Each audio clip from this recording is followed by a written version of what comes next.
guys, it's your boy, G.T.M, Green the Militant, and I have returned to the YouTube world.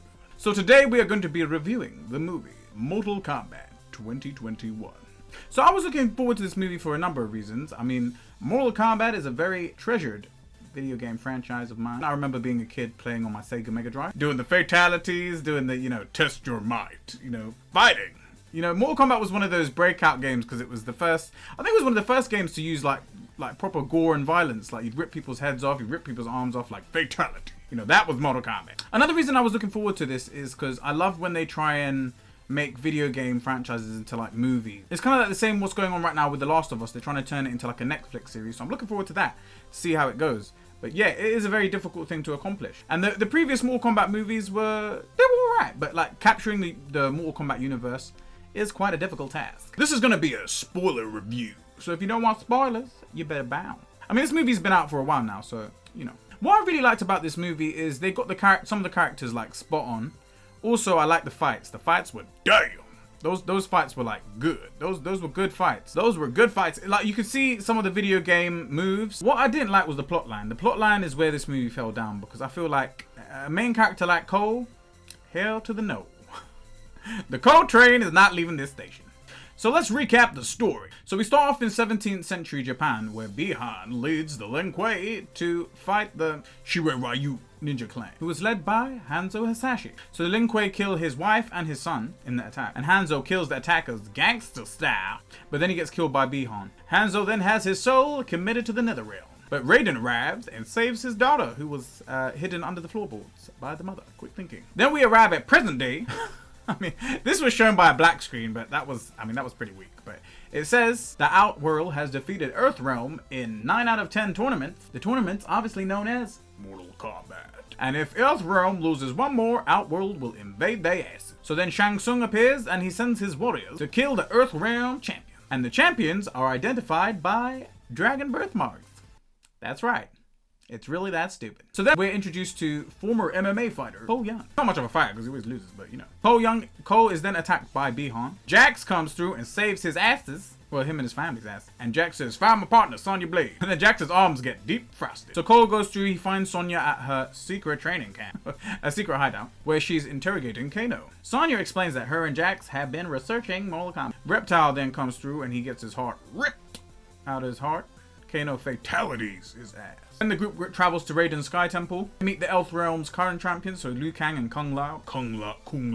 Before meeting Raiden, who is not impressed. Raiden's a bit of a jerk in this movie, but anyway. He's really critical of them. Jax, who Raiden rescued after his arms were defrosted, has been given mechanical arms like the little twiglet. Shang Tsung then tries to attack the Sky Realm, but Raiden shields it with a magical Thunder Shield, I think. Yeah, Thunder Shield? Let's go with that. So while Sonya's helping Jax recover from his arm loss, Cole and Kano start training with Kung Lao and Liu Kang to unlock their Arcana powers, unique to the Dragon Mark bearers. Kano unlocks his Arcana during an argument with Kung Lao, where he says, "You're like a little soft bunny rabbit." But Cole doesn't awaken his Arcana, and Raiden sends him back to his family. Meanwhile, Shang Tsung is gathering his warriors to attack the Sky Temple. Cabal convinces Kano to defect, and then betray the Earthrealm warrior. An attack, Kung Lao kills Natara. Jax awakens his Arcana, so the Twiglet arms become powerful mechanical arms. Goro then attacks Cole and his family in the barnyard fight. I don't know why Goro's at the barnyard, but he at the barnyard, y'all. So Cole kills Goro. Yeah, that's right. He kills the Prince of the Shokans. What's so crazy? He kills Goro, but he loses to ordinary, everyday MMA fighters. So what is that saying? So Cole kills Goro and stops the attack on the temple. Raiden teleports the Earthrealm fighters to something called a Void, which is like a safe space between the realm. And Kung Lao dies defending Cole. Cole then has a plan. He's a man with a plan to split up Outworld's champions. Raiden then gives Hanzo Hasashi's kunai to Cole because he's his ancestor. Jax, Liu Kang, and Sonya then defeat General Reiko, Cabal, and Kano. And then when Sonya defeats Kano, she takes his dragon mark. Because that's how it works. If you defeat the motherfucker with the dragon mark, you won't get the dragon mark and you won't get the power. So then Cole and Sonya team up. They defeat Melina. That's right, her Colgate teeth are gone. Sub-Zero kidnaps Cole's family. So they're overpowered by Sub-Zero. And Cole uses the kunai to release the ghost of Hanzo Hasashi, so Scorpion. And Scorpion then helps him defeat Sub-Zero. Scorpion thanks Cole for his help, and then he says, "Thank you for freeing me and look after my bloodline. Because you my bloodline, we related." He asked him to protect the bloodline. Protect the family lineage. Scorpion then departs. Raiden, Shang Tsung, and all the other champions return. Shang Tsung vows revenge, but then Raiden banishes his ass. I mean, he could have done that earlier in the movie for him breaking the Mortal Kombat rules, but you know. So then Raiden says that he's got to go look for the other Earth Realm fighters for the next tournament, and he asks for the help of all the ones he's gathered so far, so Liu Kang and all of them. Cole, it then ends with Cole departing to Los Angeles to go find Johnny Cage. So I do think it was a good movie, but I think the plot line was terrible. See, I think if you had given it to like Ed Boon and NetherRealm Studios, you'd have a movie. You know, you wouldn't have a movie, you'd have a movie, but like, you know, because they are the creative team that came up with the universe, so put them in charge of creation, y'all. The way this movie started was epic. Like, we start off with Hanzo Hasashi, 17th century Japan. He's going to get water for his family, and then they attack. Like, I was hooked. Like, I was thinking, this is dope. And then when he was fighting them with the spear and the... Damn! Like, he was fatalitying them. Like, this was cool. And then, obviously, the Lin Kuei show up. You know, the frozen ninja warriors. And they're using ice. Like, Bi-Han's there using the ice, freezing people, freezing his family. It is intense. So, I like the first fight scenes with Hanzo. I think that was amazing. I think they should have kept along that kind of... If the plotline had continued like that, I would have been glued the whole way. I would have defended this movie to the end. I also want to talk about Shang Tsung. Like, Shang Tsung, he's supposed to be the main villain here, and he just doesn't feel... Like, the actor who played him, I think he was Mulan's father in another movie, so, you know, respect for that, ratings for that. But he was just not a good Shang Tsung. I mean, first of all, he didn't have the goatee. And he just didn't carry the presence of Shang Tsung. Like, he wasn't intimidating. Like, if he came up to me and said, you know, I will take your soul, I'll say... I'd be like, come on, really, bro? So he acted with no emotion. He was just like, we will kill you. It was just like, it was dead, basically. The Shang Tsung, I didn't like. Maybe if I had a goatee, maybe that would have added to the, you know, intimidation factor. But, you know, I wasn't feeling Shang Tsung. Sorry, I wasn't feeling him. I want to also talk about Sub-Zero's outfit. Like, why wasn't it more blue? It was like black.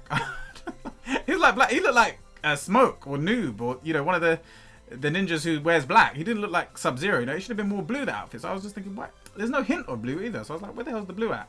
But yeah, that the Sub-Zero outfit was kind of weak in my opinion. But, you know, I mean, it looked alright, but there was no color to it. It's like, you know, at least Scorpion's was, you could see some of the, like, gold, you know. It was good, but there's moments in this where, like, even in the fight scenes, like, when Sub-Zero freezes off Jax's arms, like, that was epic. Like, he was just like, oh, my arms, and, you know, it was even in the trailer. It's like, you know, that was sick. That was like, you know, that was a fatality. That was what we wanted to see more of. Those kind of moves, like that was amazing. I mean, the fight scenes were. The fight scenes were amazing. What I liked as well, I like how they bring. I think Melina normally in the games she's white or Asian or something like that, but they made her black, and I kind of like that. They're bringing in actors from different ethnic backgrounds. I think that's amazing. They need to keep doing that. They need to keep promoting that. Keep pushing that. You know, equal opportunities for all motherfuckers. Now, the person who really stole the show for me was Kano. Kano was comic relief. He was funny. Like, there was one point where he was eating peanuts when they're talking about, like, all these, you know, Mortal Kombat things. He's just sitting there eating peanuts casually. Like, Kano was good. He really carried this movie. You know this Kano actor as well. He kind of looked like Robin Williams a little bit. He had like a Robin Williams kind of look about him. I don't know why, but he did. Kind of looked a little bit similar to him, but like the Kano version. But yeah, he really carried this movie. Like, the comic relief at certain parts, I thought it was brilliant. Like, they should have done. They did a lot more with Kano. Like, Kano stole the show. Like, every scene Kano is, and I was like, yeah, Kano. He really picked up the comedy element in this movie. And I liked his heart rip of Reptile. That was sick. I mean, I was a bit upset that Reptile was kind of like in his lizard form, because I do like Reptile Reptile's one of my favorites, and I do like when he's in his ninja form. But he did have some of the acid, some of the stuff that Reptile has. But it was quite sad to see, like, all my favorites in this movie, they died really quick. Like, even Kano, like even Kung Lao. They picked a brilliant actor for Kung Lao. He's just like, he's got that kind of arrogance of Kung Lao. He's just perfectly, like, that's Kung Lao. Like, I saw him, I'm like, Kung Lao. But yeah, I don't know if anyone else for this, but I found Raiden to be like really rude. It was like, he was just like overly criticizing the Earth Warriors. Like, you are not mentally prepared for this tournament. He was just taking the piss out of everyone. Like, Kano was ripping into everyone. I mean, not Kano, sorry, Raiden. Raiden was ripping into everyone. The music in this was weak. Like, the music was like Mortal Kombat music, like, you know. It didn't have any of the good, even some of the previous Mortal Kombats were that weren't great. They got some of the music right. So it's like, I can't believe they really messed up on the music here. There was one fight scene, I think it was between Melina and Sonya, where there was some of that music, and it was good. It was good. It's like, we need more of that Mortal Kombat music. So they kind of failed on the music scene in this one. So if there is a sequel, hopefully they'll get that right. I mean, I like that there was little, you know, references to Mortal Kombat. Like, there was a Test Your Might, like when they were all going out and just sparring, like Kano, Liu Kang, they were all just going and sparring, like Kung Lao. That Test Your Might montage, that was quite good to see, a Test Your Might, like, you know, test your might. Jax's arms, when I first saw Jax's robot in his arms, I was thinking, I hope this is not his arms for the movie, because I'm going to be pissed. But obviously when he unlocked his Arcana, Then they came to. I was about to say, if this is his arms for the movie, what the fuck? Like some anorexic, like, you know, R2D2 arms from Star Wars. You know, well, not R2D2 arms because his arms are quite, I don't know, like CP3O arms. It was like, oh. So once his arms like went into full form, I was like, okay, that's good. That's badass. I mean, Jax can't go around fighting with Twiglets, you know, robotic Twiglets, but you know. Okay, Rico and Natara are not main characters in the Mortal Kombat universe. So I was kind of thinking, why didn't you kill those ones off? Like, yeah, I mean, Reiko, no, actually they do die actually. But I was thinking, why don't you just kill the ones that don't really matter off? Like General Reiko, like, I don't even know much of his background in the Mortal Kombat universe. But then Natara looked cool. Like I wanted to see more of Natara. Natara didn't even speak in the whole movie, I don't think. She didn't even talk. So she was flying around with her big ass wings and she wasn't even talking. So, and even, no, Cabal's normally like a silent type in the games and stuff. He doesn't really talk much because of his, you know, he can't really talk because his face has been burned off or whatever. And he had loads of lines. I was like, what the fuck are you giving Cabal lines? Cabal, anyway.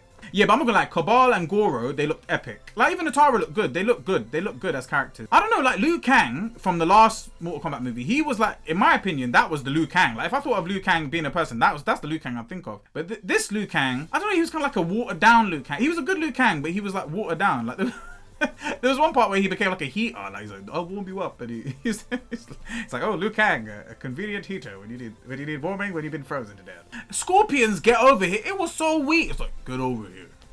It's like, I could do a better. I'm like, get over here. You know, and pull him in, like pull the dude, like pull him over. You release the blade, you pull his ass over to you. You know, but it's just that was a weak get over here. That's one thing I have to say. That was weak. I mean, even the old games from like the 90s from the Sega Mega Drive, that sounded better than the actual movies. I was like, that was a weak get over here. I mean, they even used that voice modulator to deep the voice. I mean, you could have used the voice modulator there, made it sound more, you know, demonic and intimidating. It's Scorpion telling you to get over here, you know. So I want to talk about the fatalities. So I've listed them all down. So we've got the Jax head smash, Reiko, that was sick. You know, it just shows the power of Jax's arms. He's just like clap, you know, and your head is exploding and shit.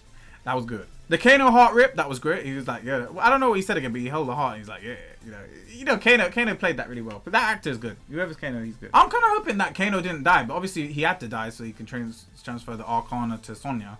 But then it's just like, Kano was good. Why would you kill like one of your best characters? I don't understand. Kung Lao as well. The fatality with Kung Lao when he puts his hat and makes the hat spin, turn into a saw blade, and then Natara gets, you know, that was sick. That was sick. The Liu Kang dragon, that was pretty cool. He summons the dragon. I was thinking, why don't you fucking summon the dragon instead of like playing with fireballs? Like summon the dragon and start whooping some ass. Like, come on, Liu Kang. You know, start going some Bruce Lee. You know, enter the dragon, motherfucker. You know. So yeah, the deaths. We got Reptile dies, and that hurt me because even though Reptile didn't really do much in the movie, he's one of my favorite characters. I don't want Reptile to die. I wanted to see him later. I thought it was maybe like a henchman or something, like a lizard, like a reptile. But then obviously it was probably Reptile, so because he's the last of his race in the Mortal Kombat universe. So Natara died. I didn't really care. Again, it's a side character. That's a side man. You know, kill the side man, innit? Like kill General Reiko and side man. They died anyway, but you should just kill them, innit? They're not main characters. It's not like anyone cares about them. Like, no offense to them, but you know, come on. Kung Lao, you got a sick actor to play Kung Lao, and then you kill him. It's like he was a perfect Kung Lao. Why are you gonna fuck up the? Don't mess up the script. Don't mess up what you get right. Sub-Zero dies. You know.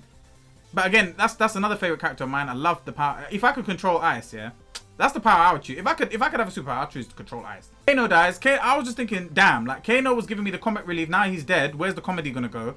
Like Kano was holding up your movie. Like, why are you killing him? Like, why are you killing him? Real talk. He needs to come back. I don't care if there's a sequel. He needs to come back. Cabal died, which was. I mean, Cabal was really sick. I mean, you could see his speed and the outfit was awesome for Cabal. That is Cabal. Like, he looked sick. Cabal looked sick with his hooks and his speed and his. Yeah, it was great. They killed it. With certain characters, they killed it. Melina, like her teeth and all that looking scary, and she was in Outworld. You know, yeah. Melina did well. I think she did well to play Melina, and obviously she died as well. The interesting characters that you take an interest in the trailer, they're all dead. So another thing that really annoyed me was Johnny Cage is not in the movie. Like, I thought Cole Young was Johnny Cage. I thought he was Johnny Cage, but obviously when you find out he's Cole Young, you're like, oh shit, that's not Johnny Cage. Because I thought he was going to be an MMA cage fighter instead of like a Hollywood star like he is in the things. I thought he was going to be an MMA cage fighter. I was like, oh, Johnny Cage, because they could have called him Cage with MMA Cage, but it didn't go down like that. I think whoever chose, like Jax was perfect. That actor was perfect to play Jax. He looks like Jax. He carries the Jax presence. You know, Sonya was really good as well. I like the actor who plays Sonya. Like the other Sonyas, they were decent in the other Mortal Kombat movie. This Sonya was great. I think she was really great because she was like also introducing us to the Mortal Kombat tournament. Like when we're going through and we're seeing like the you know, the murals about like the Mortal Kombat tournament, stuff like that. And like she was telling us about the, you know, the history of Mortal Kombat. So she and Jax have been researching it. The special forces, they're researching it. Okay, I said this also in the reaction to the trailer. Why the fuck would you do Mortal Kombat birthmarks? Like, why do they have to have a birthmark? Like, can't they get sent an anonymous letter, or, you know, they've been kidnapped or something and they get taken there or something? What the fuck is the birthmark about? And then also, yeah, the Arcanas, like, why are you trying to explain their powers? Just say they have the powers. Like, they're just someone who was chosen, and they have it's like they're superhuman. They have these powers. Why do you have to explain the powers? They're like, Hollywood has to say, no, it's an Arcana, and you gotta unlock it. We don't have to do that. Just they got powers. That's it. It's all it needs to be. You don't need to explain everything. Just leave it. They got powers. You don't know why they got powers, but they're superhumans. That's it. That's why there's a tournament. And yeah, there was no tournament. There was no tournament. Like Mortal Kombat, I was expecting a tournament. That would have saved the plot line. Like, there was a perfect point when you could see that some of the people were not trained enough. That's the perfect time to start the tournament, and they can unlock their Arcanas fighting in the tournament. But there was no tournament, and Shang Tsung was just breaking the rules. He's just like, I'm going to invade. You know, I'll invade now. It's like, Shang Tsung, there's rules to Mortal Kombat, you know, the realms, the nether, you know, the elder gods and all that. There's all rules. You can't just be going in realms and like, yeah. And if Raiden could banish people, why don't you just banish him straight away when he's breaking the rules? Just banish him then. Like, why are you banishing him at the end of the movie? Like, but anyway, I feel like the plot line is weak because the focus gets lost. Like, and also as well, Cole Young is a boring character. It's just like I didn't mind it. He wasn't too bad, but it's not only that I didn't hate Cole. I didn't hate Cole Young, but he's just boring. Like, even in some of this, you could have taken him out of all the scenes and still had the movie. Like, that's how boring Cole Young was. Like, and I didn't feel that emotionally invested in him. Like, even when his family was in danger, I was like, if they die, they die. Like, if they die, they die. You know, if he dies, he dies. I mean, even as well, his superpower at the end when he unlocks his Arcana, he's got like some woven battens, and then his armor's made of some like woven thing like made in China. It's like some woven basket shit. It's like, and then when you hit the basket, it superheats or some shit. It takes the impact of the blow. I was like, what the fuck is that? And then he just kills Goro like Goro's nothing. Like, Goro's the prince of the Shoguns. He's supposed to be strong as hell. He's got 4 arms. He can rip you apart. And he gets beaten by. And Cole Young is the same dude that lost to MMA fighters, like everyday MMA fighters. So, what the? Yeah, the CGI. I will say the CGI looks pretty good. Even there's a part where Melina's walking through Outworld. And it doesn't look too bad. Like, Outworld's a hard thing to get right anyway, and it looked okay. It didn't look too bad. I'm not mad at that. The CGI was good, like Natara's wings, all those kind of things. They look good. And I like her as well. Like, in some fights, he was like flawless victory. You know, it's like the game. You know, flawless victory, fatality. You know, I know people were talking about as well, like how they were talking Chinese and Japanese, and then they were speaking English in 17th century Japan. Like, I find that quite funny because it's like, how can you just go switch up to English? But yeah, no, it was quite cool to hear the Chinese and Japanese languages. But and it also rings true to some of the characters because they are from those parts in the thing. So it was funny to hear the languages there. It was funny. Yeah, I feel like the screenplay, the role and the plot line was bad, but I mean, it's like as well, Cole Young, he was just such a boring character. Like, he's not a bad actor, but he's just such a boring character. Like, you don't feel any kind of, like, if Cole Young died, I'd just be like, oh, you know, that's a shame. But it's like when Kano gets killed by someone, you're like, oh shit, like, he was a good character. Why did he die? You know, I feel like the things that they got right, they're killing off. It's just like, you know, I mean, hopefully he'll be able to bring them back. I don't know. I do feel overall it was a decent movie. Like, I would recommend someone who's a Mortal Kombat fan to go and watch it. And I know what they were trying to do with Cole Young. They were trying to introduce it to like a new audience who didn't know anything about Mortal Kombat. But it's just like, cause I mean, even as well, when they're talking about the Shirai Ryu and the Lin Kuei, if you're not a Mortal Kombat fan, you won't know who the hell they are. Like, Lin Kuei is Sub-Zero's clan, and the Shirai Ryu is Scorpion's clan, and they're the enemy clans. You know, it's like, a new person wouldn't know that. Like, so if you're throwing them into Mortal Kombat universe, you need to explain some things. You can't just, you know, if they're new, they're new. And the old fans too, I think they were trying to please some new audiences, but then they let down the new audience and they let down the old school fans. But I do think overall, like, the fights were amazing. I think it was a good movie, even though the plot kind of sucked. So maybe, but they could correct that in the next film. Like, hopefully they can correct that. Music was dead. Like. If there's going to be a sequel, because it's hinted at them when he goes to look for Johnny Cage. If there's a sequel, they need to hit up the good Mortal Kombat soundtracks. You know, maybe even talk to Ed Boon, like get them in there to help you create the thing, because it would be dope. If NetherRealm Studios came out, I'm like, damn, this is a good movie. So my favorite character was definitely Kano. Kano stole the show for me, like his, because there's a point where he was like, Liu Kang put his hand on his shoulder. He's like, what the fuck are you talking about? Kano was just funny. Kano was good. Like, Kano was the comic relief you needed in a movie. Like, sometimes comic relief can pull the whole production up. You know what I'm saying? Kano was making the movie. At some point, Kano was stealing the show. I'm like, Kano, let's go with Kano. I want to go where he's going. My favorite scene would be the Sub-Zero Scorpion fight. That was really good. Like how he makes the ice, and then he makes the blood dagger out of the blood, like the ice blood dagger. Like that was dope. I was like, damn, that was some good fights. And like, I feel like some of the fights as well, they were good fights, but they could have been way longer. Like they could have been a bit. That's what it's about. Mortal Kombat. Make it about Mortal Kombat. The fights. That's what it should be about.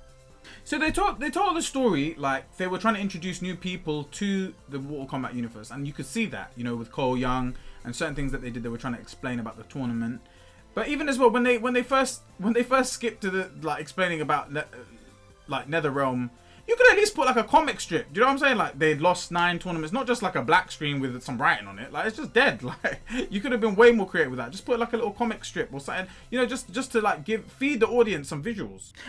Overall, I did enjoy the movie. The first 20 minutes I was hooked with the Hanzo Hasashi like beginning and stuff. But then it kind of loses focus, and then that makes you kind of go, oh, you know. And then when there's a fight, you're like, oh, and then you're like, you know, oh again, because it goes dead, and then Kano comes and like Kano's like, you know, bringing some comedy, and you're like, yeah, this is funny again, and then he leaves again. I mean, you could have had anyone as a main character. You could have had flipping Sonya as the main character, because she was in most of the important scenes. She could have been the main damn character. If I was gonna rate this movie, I'll probably give it a 6 out of 10, and it's because the plot line loses focus. I think also as well what their strengths, they killed their strengths. Like Kano was one of your strengths. Like keep those characters around. Don't go killing everyone who's making it good. Like, you know, who's keeping the audience like, you know, captivated. Keep those people, because those are the like Kung Lao. I wanted to see more Kung Lao. When Kung Lao arrives, he looks dope. Like he flips like Kung Lao does, and he does his thing with his hat, and he goes, you know, shing, you know, it's just like. And also when Raiden first meets the Earthrealm warriors, he's just like going through one by one, like slating them. I was like, Raiden is rude. Like, I'll say, fuck you. I ain't gonna be the Earthrealm warrior, bitch. I'd give it 6 out of 10, and I don't know how you guys feel about it. Let me know in the comments. Yeah, let me know in the comments down below what you guys thought of Mortal Kombat 2021. I know it's been a while since. It's been probably like 5 months since it's been out, but you know, this is a bit of a late review. But yeah, if you like this video, remember to like, comment, and subscribe. Tell a friend. You tell a friend about me. And yes, I shall see you for the next video. I'll catch you on the next video. Take care.